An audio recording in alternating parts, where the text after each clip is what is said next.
clubhouse, we always had music. One day in L.A., I remember, we lost a game on account of an error. And everybody was in there, and they sat down, and you could hear a pin drop. And it was a heartbreaking loss. So I go into my office there, and I said to Muley, I says, do you have some wine here? He says, yeah, Chuck. I said, get me a bottle. I said, okay. So I went out there, and I brought Dave Parker. I said, come in here. I want to see you. He said, okay. So I put we had little cups like this. I said, here. I said, here's a glass of wine, and you give one to Willie, and you guys can have a glass of wine after the game. But before you can do it, you better put that music on out there, or I'm going to put my shoe up somewhere, and you'll never see it again. He said, oh, okay, Skip. I says, we're going to win tomorrow. And he went out there, before you knew it, it was the same old clubhouse. We were here at Busch Stadium Sunday afternoon in September. A large crowd at that time. I had pitched the 8th inning, and I didn't have very good stuff. I was lucky enough that I threw 3 line drives that were right at somebody. Started the 9th inning as a tie score, and Bill Madlock was the first hitter. I went back behind the mound, came up on the mound. He went back to the on-deck circle to get pine tar, which he never used, just a delaying tactic to me. So I waited on the mound. And as I said, I knew at some point in time someone was going to do this to me. So he got back in the batter's box, and I could see him laughing like, ha, I made you wait. So I got a signal from Simmons and then went back behind the mound. As I got up to the mound again, he tried to go back to the on-deck circle. Shag Crawford was the home plate umpire.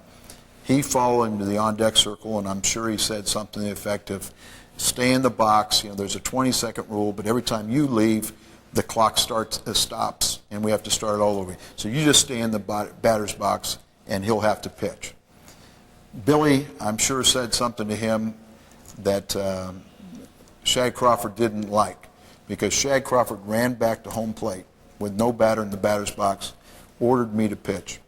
I wound up as fast as I could, threw the ball. Simmons jumped up and caught it, strike 1. It's an automatic strike. Now, I'm not the smartest individual in the world, but I know if it's an automatic strike and there's no batter standing at the batter's box, I got a pretty good chance of retiring him. And I love Teddy to death, and it was a hot Sunday afternoon, in September, and 9th inning, and he's kind of lazily getting the ball back to me. I'm saying, hurry up, get it back to me. So in the meantime, Jose Cardinal was the on-deck hitter. He jumped in the right-hand side of the batter's box. Madlock returned to the batter's box. Jim Marshall was their manager, said, I got 2 of my best hitters up there facing the Mad Hungarian. That's not enough. He joined them and came around the left side of the batter's box as my next pitch separated all of them. So I threw a legal pitch with 2 batters on the right-hand side, a manager on the left-hand side, and for whatever reason I can't understand, it started to fight. Madlock was another one of the interesting characters on our ball club, and he came in midway through the season, and I think he was one of the catalysts that really helped our ball club over the hump that summer. He's an excellent hitter. He was one of the best hitters in all of baseball at the time. I got ready to hit. He did this little thing, went behind the mound, stood there for about 10 seconds, like he always do. So he got to the mound. I said, forget it. So I walked off. We did that for about 5-6 minutes, and all of a sudden the umpire said, throw it. Then all of a sudden I jumped in the box. Cardinal was on deck. He jumped in the box.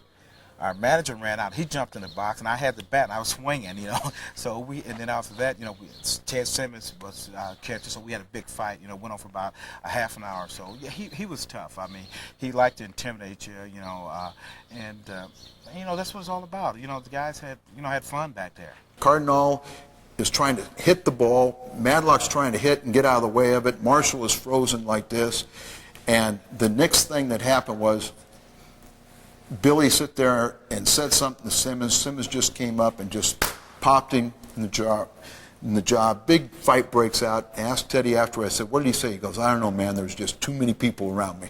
Every team was good, and every team didn't like each other.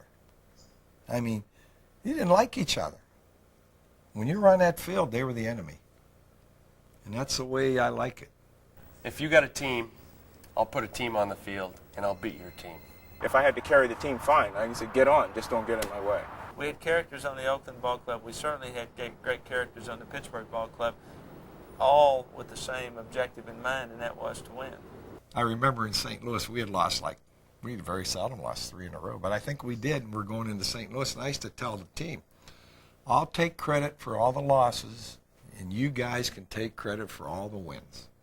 So we had lost 3 straight, and I'm sitting in there, and Tekulve came out early one day, and he stuck his head in there. I said, yeah, what do you want, Teak? He says, I just want to tell you, you're getting a lot of credit these days. I said, you no good rat. I said, I'm going to beat your head. And he laughed, you know. But that's the kind of relationship that we would have. Starzl, in his ways of dealing with people, was a master. The simple thing like the stars, we wore those stars on our hats. And those were, you know, since going back to the elementary school, when you had a good day of school, they gave you a star to put on your attendance record. And stars were a simple thing like that to make it work for us. It was fantastic. Because see, Star, Joel, the star. So we'd say, who's the star of the game? We'd pick out somebody and say, Rod Scurry, because he come in and got that, he struck that guy on the base alone. So he gets a star. Everybody wanted that star, man, off of him every day. That Tekulve would sew his on his hat. He would sew them on there. And he'd go up to Willie. I said, hey, Willie, I'd like a star once. He said, what have you done to get it yet? Those guys would be laughing. I'd say, well, son of a gun. I did a couple things, I think.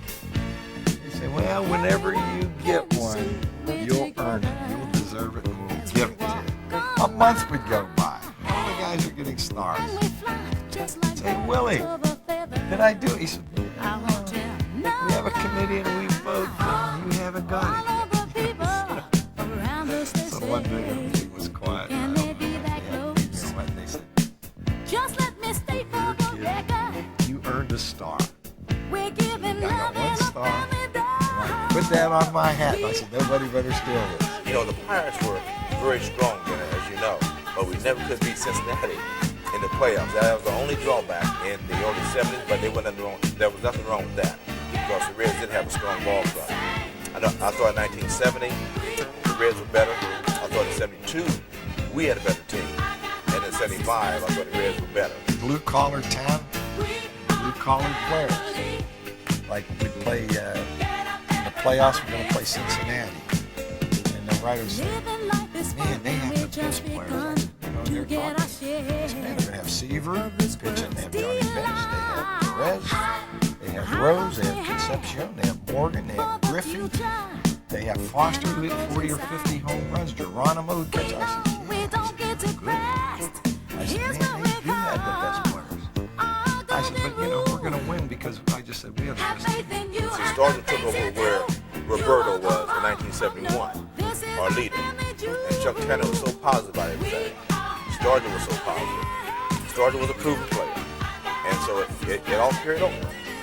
And that's the reason why 79 Pirates won. They didn't have the best team on paper in baseball, but they had it together as a team. Chuck Tanner had every player on that team believing that they were the best player at their position. And Chuck was very convincing. Very positive man, great motivator. And as things worked out for them, they were world champions. It was great. Nobody had more fun than us. And nobody played harder than us and won it all. I don't like the song we are Hated that song. When you win a major league game, you win it against the best players in all of baseball. And the second greatest thing that happened to me is when you lose a game, you lose it to the best players in all of baseball.